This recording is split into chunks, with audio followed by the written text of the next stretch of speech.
Dieu sait ce qu'il fait. Dieu sait ce qu'il fait.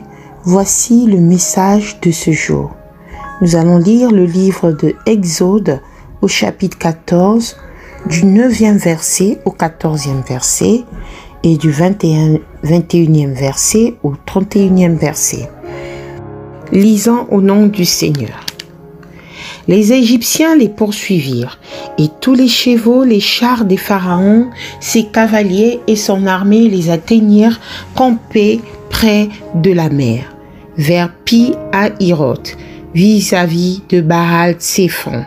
Pharaon approchait, les enfants d'Israël levèrent les yeux, et voici les Égyptiens étaient en marche derrière eux, et les enfants d'Israël eurent une grande frayeur et crièrent à l'Éternel.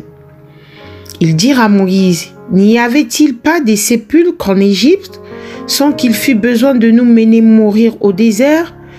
Que nous as-tu fait en nous faisant sortir d'Égypte? N'est-ce pas là ce que nous te disions en Égypte? Laisse-nous servir les Égyptiens, car nous aimons mieux servir les Égyptiens que de mourir au désert. » Moïse répondit au peuple, « Ne craignez rien, restez en place et regardez la délivrance que l'Éternel va vous accorder en ce jour. Car les Égyptiens que vous voyez aujourd'hui, vous ne les verrez plus jamais. L'Éternel combattra pour vous et vous gardez le silence. » Le verset 21. Moïse étendit sa main sur la mer et l'Éternel refoula la mer par un vent d'Orient qui souffla avec impétuosité toute la nuit. Il mit la mer à sec et les eaux se fondirent. Les enfants d'Israël entrèrent au milieu de la mer à sec et les eaux formaient comme une muraille à leur droite et à leur gauche. Les Égyptiens les poursuivirent et tous les chevaux de Pharaon, ses chars et ses cavaliers entrèrent après eux au milieu de la mer.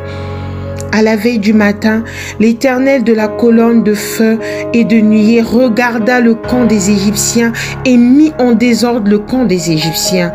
Il ôta les roues de leurs chars et en rendit la marche difficile. Les Égyptiens dirent alors, « Fuyons devant Israël, car l'Éternel combat pour lui contre les Égyptiens. » L'Éternel dit à Moïse, « Étends ta main sur la mer. » Et les eaux reviendront sur les Égyptiens, sur leurs chars et sur leurs cavaliers.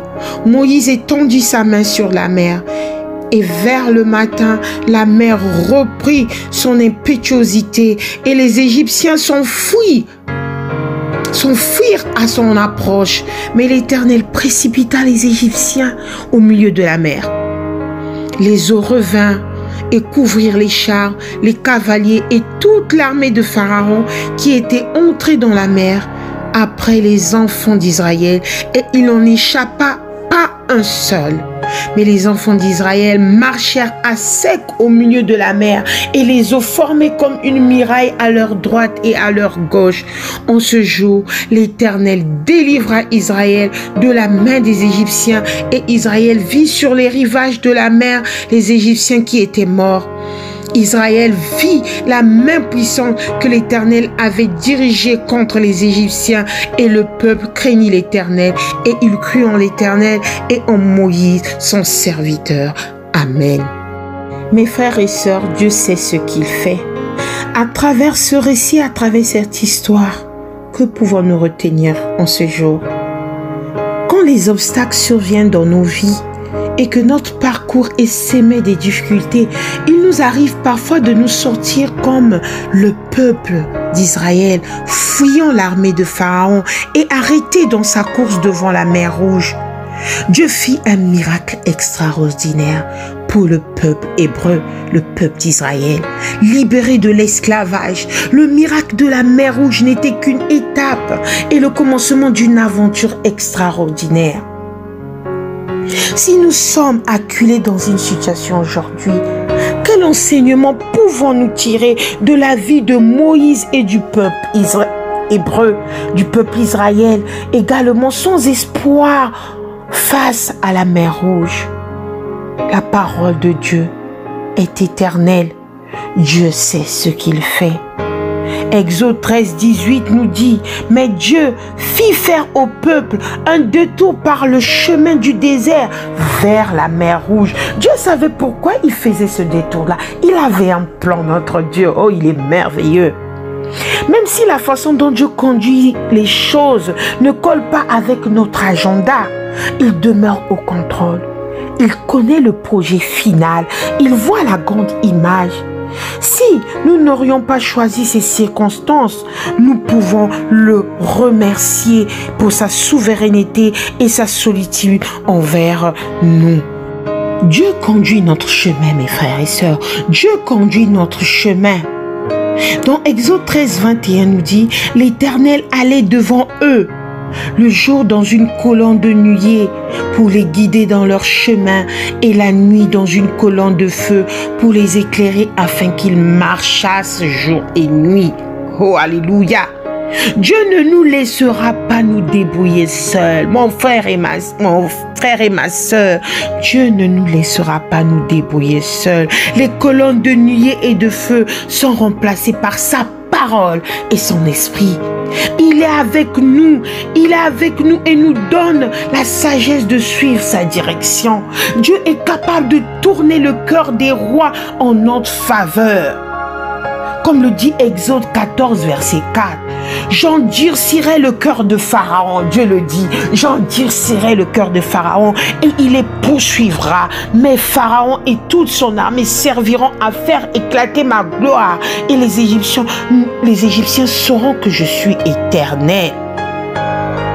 Il y a des fois, on rencontre ces situations, on se dit, mais pourquoi telle ou telle personne a ce cœur? Pourquoi telle ou telle personne? Souvent le Seigneur endurcit le cœur de nos ennemis afin que nous voyions sa gloire, mes frères. Amen, alléluia. Dieu tient toutes choses entre ses mains. Retenez-le, mes frères et sœurs. Dieu tient toutes choses entre ses mains. Il peut tourner les événements et le cœur des puissants en notre faveur. Et c'est ce que Dieu a fait pour le peuple d'Israël. Quand nous voyons les obstacles, Dieu voit les opportunités. Pharaon approchait, les enfants d'Israël levèrent les yeux et voici les Égyptiens étaient en marche derrière eux. Et les enfants d'Israël eurent une grande frayeur et crièrent à l'Éternel, comme le dit Exode 14, 10.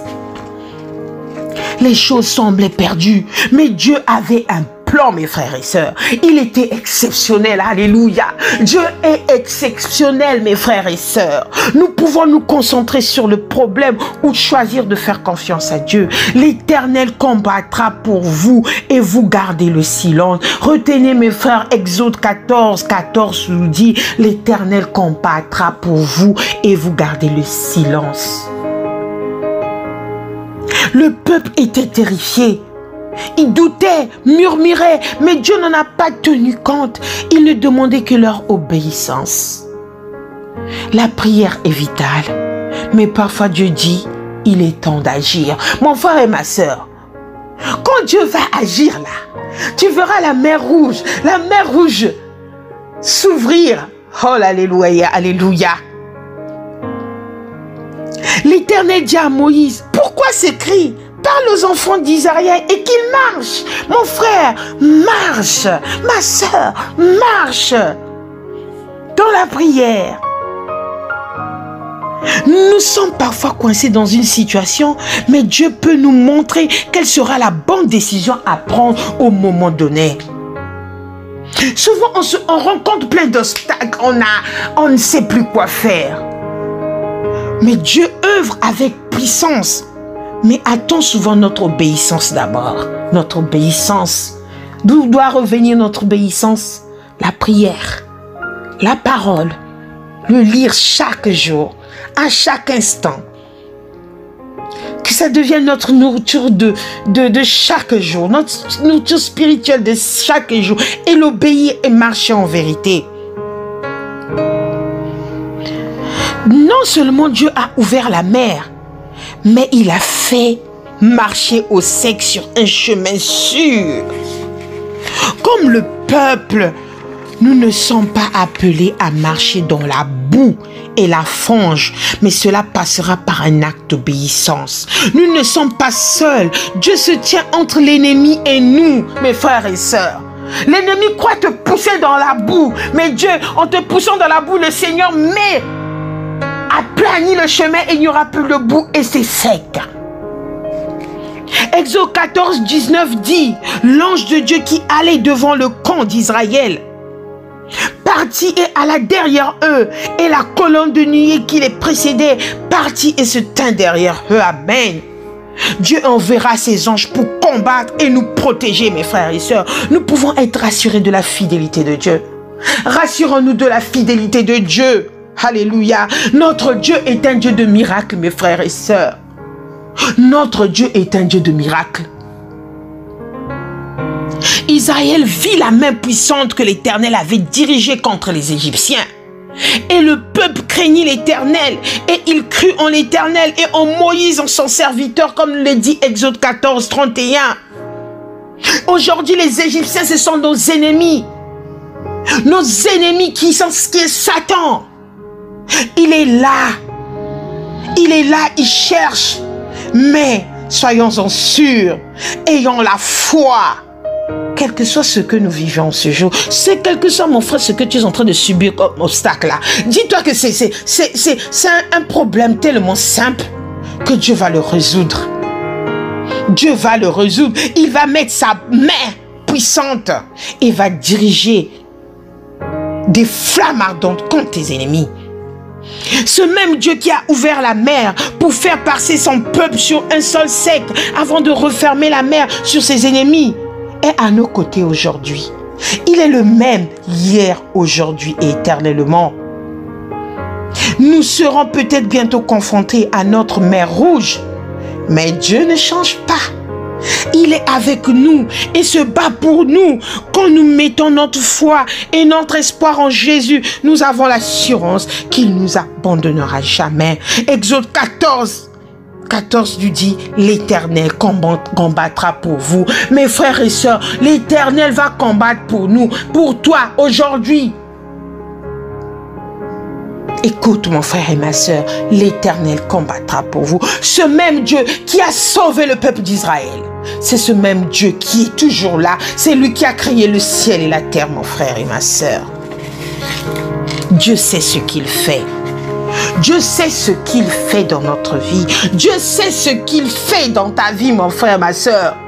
Si tu passes un chemin plein de boue, un chemin plein d'épines, dis-toi, Dieu sait pourquoi il te fait passer par là. Pour que tu voies sa gloire, mon frère, ma soeur. Si tu es malade, tu te dis, Seigneur, je n'arrive pas, je ne supporte pas. Dis-toi, Dieu sait ce qu'il fait. Tout ce que Dieu fait est bon. Si aujourd'hui, tu es en difficulté financière, sache-le que le Seigneur sait pourquoi il te fait passer par là. Mais aie la foi. C'est pour qu'on voie sa gloire, pour qu'on témoigne la gloire. Le peuple d'Israël a témoigné la gloire de Dieu. Ils ont loué le Seigneur notre Dieu. Alléluia, mes frères et sœurs. L'Éternel combattra pour nous. L'Éternel combattra pour vous. Quel que soit ce que tu vis en ce moment, mon frère et ma sœur. L'Éternel combattra. Il enverra ses anges pour combattre et nous protéger. Nous pouvons être rassurés de la fidélité de Dieu. Dieu restera toujours fidèle. Ton père, ta mère, ta sœur peuvent t'abandonner, mais Dieu restera fidèle, mes frères et sœurs. Alléluia. Dieu restera fidèle, mon frère et ma sœur. Retiens-le. La mer rouge que tu vas traverser, tu verras comment Dieu va couvrir tes ennemis des nuées. Alléluia, que Dieu soit béni, mes frères et sœurs. Retenons une seule chose, la main puissante de l'Éternel va diriger ta vie et va anéantir tous tes ennemis. Dieu sait ce qu'il fait. Dieu sait ce qu'il fait. Voici la deuxième partie de notre exhortation. Exode 15, versets 22 à 27. Moïse fit partir Israël de la mer de Roseau, et ils prirent la direction du désert de Sur. Après 3 journées de marche dans le désert, ils ne trouvèrent pas d'eau. Ils arrivèrent à Mara, mais ils ne purent pas boire l'eau de Mara parce qu'elle était amère. C'est pourquoi cet endroit fut appelé Mara. Le peuple murmura contre Moïse en disant: « Que boirons-nous » Moïse cria à l'Éternel, et l'Éternel lui indiqua un morceau de bois qui jeta dans l'eau, et l'eau devint douce. Ce fut là que l'Éternel donna au peuple des prescriptions et des règles, et ce fut qui le mit à l'épreuve. Il dit: si tu écoutes attentivement l'Éternel ton Dieu, si tu fais ce qui est droit à ses yeux, si tu prêtes l'oreille à ses commandements, et si tu obéis à toutes ses prescriptions, je ne te frapperai d'aucune des maladies dont j'ai frappé les Égyptiens, car je suis l'Éternel, celui qui te guérit. Ils arrivèrent à Élim, où il y avait 12 sources d'eau et 70 palmiers. Ils campèrent là, près de l'eau. Amen. Dans la précédente méditation, nous avons parlé de la mer Rouge, de la traversée de la mer Rouge. Dieu a détourné tous les plans de Pharaon. En voyant ce passage après d'avoir traversé la mer Rouge, le peuple d'Israël marchait dans le désert. Un peuple tout neuf qui ne sait même pas encore qu'il est un peuple. Un vrai peuple, enfant d'une même famille. Il marche dans le désert, ce peuple. Le désert, lieu de la rencontre avec Dieu. Le peuple d'Israël a soif, soif d'eau, soif de sa liberté toute neuve, soif de vie. Voilà 3 jours qu'il marche dans le désert. Je devrais dire qu'il erre dans le désert. 3 jours, le chiffre absolu, celui au-delà duquel on ne peut pas survivre sans eau. Le peuple d'Israël, tout neuf, qui ne sait même pas qu'il est un peuple, se ramassit d'anciens esclaves qui ne savent pas comment vivre libre, debout, a soif et il est amer. L'eau est amère. La liberté est parfois plus dure que la soumission. Choisir sa vie est parfois plus ardu que de le subir. Relever la tête et défier l'existence, la liberté devient une menace. Le peuple amer arrive au bord de l'eau enfin. Le peuple d'Israël marche et il voit de l'eau enfin après 3 jours de marche. Mais l'eau était amère. Une liberté qui laisse un goût amer. Et le peuple crie: qu'allons-nous boire? Quelle sera notre vie? Qu'est-ce qui nous fera vivre? Moïse, sur l'ordre de Dieu, jette un bâton dans l'eau. Le bâton, c'est ce qui permet de tenir debout, ce qui remplace la colonne vertébrale quand elle ne tient plus. Ce qui permet de se redresser quand on est plié, cassé, plié, comme des esclaves qui ont toujours avancé, le dos courbé sous le fardeau et les coups, comme des esclaves qui ne savent plus comment tenir debout. Moïse jette un bâton dans l'eau pour lui retirer sans amertume, et Dieu donne un bâton, colonne vertébrale, au peuple. Il enseigne au peuple, au bord de l'eau devenue fraîche et désaltérante, les lois et les coutumes qui lui permettent de se redresser, et le peuple tout neuf devient libre et debout grâce au bâton et à l'eau donnée par Dieu. Alors seulement ce peuple tout neuf, ce peuple d'Israël, ce peuple debout, rempli de vie et de force, puissé en Dieu, peut atteindre le lieu de 12 sources et des 70 palmiers, une source pour chacune des 12 tribus d'Israël, pour chacun des fils de Jacob, réunis en un seul peuple organisé, et 70 arbres, symbole de vie et de croissance. 70, le chiffre de l'universalité, la perfection illimitée. Dieu donne à ce peuple tout neuf une idée et lui promet la vie en abondance pour l'éternité. Quelle promesse pour un avenir jusqu'ici bien incertain.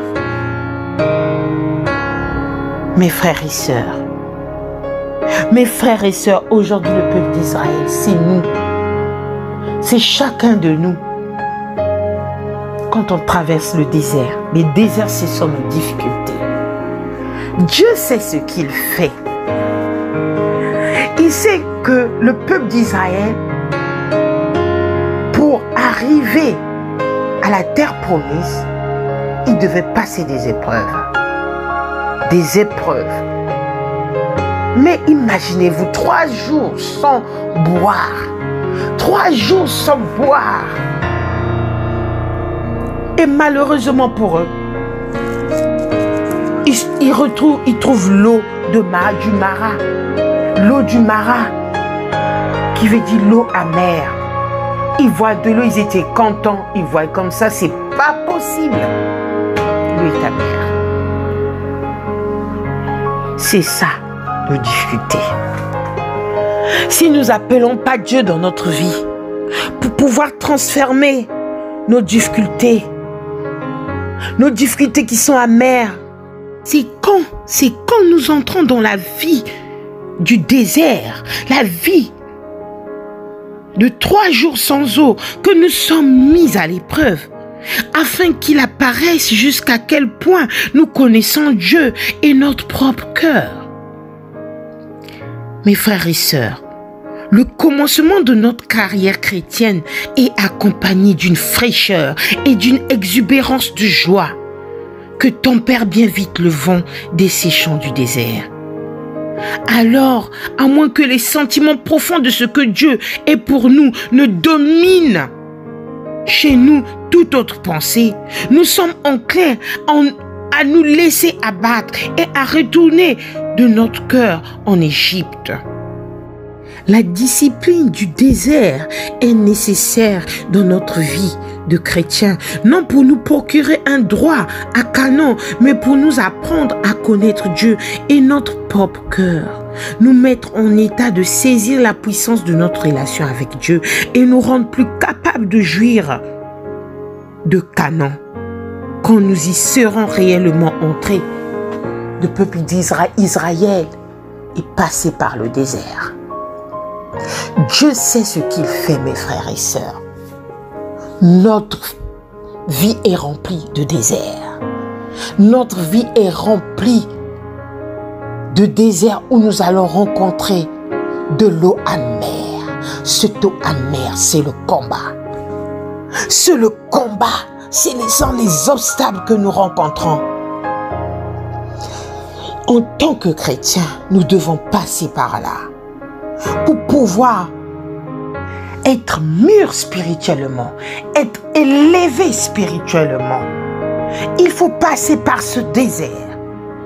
Et c'est pour cela que le peuple d'Israël, ils ont dit à Moïse, que boirons-nous? Que boirons-nous?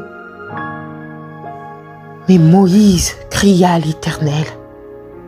Et l'Éternel lui indiqua un morceau de bois qu'il jeta dans l'eau. Et l'eau devint douce. Quelle belle image! Ce bois n'est-il pas de celui qui, par une grâce infinie, fut jeté dans les eaux amères de la mort, afin que ces eaux fussent rendues douces pour nous à toujours? Nous pouvons dire, mes frères et sœurs, en vérité, l'amertume de la mort est passée. Et il nous reste pour nous que les douceurs éternelles de la résurrection.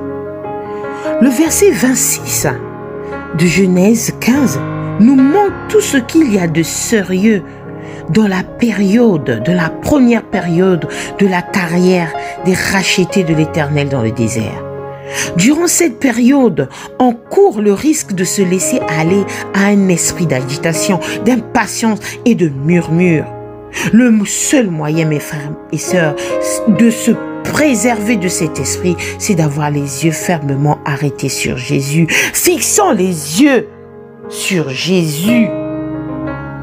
Béni soit son nom. Il se manifeste toujours d'une manière qui est appropriée aux besoins de son peuple et les siens, au lieu de se plaindre de circonstances dans lesquelles il se trouve, devrait en prendre occasion de lui adresser toujours de nouveaux appels. Mes frères et sœurs, Dieu sait ce qu'il fait. Aujourd'hui, tout ce que tu peux rencontrer dans ta vie aujourd'hui, ce désert, cette eau, tourne ton regard auprès de Dieu. Tournons nos regards auprès de Dieu. Il rendra notre vie douce. Cette eau amère qui sont nos difficultés deviendra de l'eau douce. Et Dieu jettera simplement le bâton sur cette eau. Le Seigneur viendra briser toutes les chaînes de l'ennemi. Fort. Nous devons être forts pour pouvoir traverser ce désert. Aujourd'hui, mes frères et sœurs, le Seigneur nous parle de l'eau de Bara. Le peuple Israël a combattu, a vécu, a supporté beaucoup des obstacles. Pourquoi pas nous aujourd'hui? Pourquoi nous nous plaignons? Dieu sait ce qu'il fait. Ne nous plaignons pas. Dieu sait ce qu'il fait. Il suffit simplement de lever les yeux vers lui. Il suffit simplement de prier avec foi. Il suffit simplement de l'obéir, mes frères et sœurs. Dieu va faire. Dieu va faire encore. Dieu va faire encore, mon frère. Ma sœur, Dieu va faire encore. Il guérit les malades. Il a guéri les boiteux. Il a guéri tout genre de situation. Il a chassé les démons à travers son Fils. Dieu, il est là. Ce désert que tu trouves très difficile pour toi, ce désert qui devient un fardeau pour toi, il faut venir laisser ce fardeau aux mains de Dieu. Si Dieu nous fait passer dans le désert, et si Dieu nous fait rencontrer de l'eau amère, c'est qu'il veut quelque chose de notre part. C'est de se confier à lui, comme un enfant qui se confie à son père, comme un enfant qui se confie à sa mère, comme un enfant sans sa mère, sans son père, a besoin d'être dans leurs bras. Dieu veut ainsi pour nous, mes frères et sœurs. C'est pour cela que Dieu sait ce qu'il fait. Dieu sait ce qu'il fait, mes frères et sœurs. Dieu sait ce qu'il fait. Aujourd'hui, nous sommes des enfants. En lisant la parole, nous avons besoin d'apprendre à marcher. Nous avons besoin d'apprendre à boire. Nous avons besoin d'apprendre comment s'habiller. C'est comme Dieu. C'est comme la parole de Dieu. Tant que nous sommes sur terre, on va toujours apprendre. Et c'est ce que Dieu veut faire pour nous rendre forts, pour nous rendre plus que vainqueurs. Et à travers son Esprit Saint, nous sortirons plus que vainqueurs. N'ayons crainte de rien. Car l'Éternel notre Dieu, il est là. Il transformera ton eau amère en une eau douce, mes frères et sœurs. Soyez bénis. Que Dieu vous bénisse. Amen.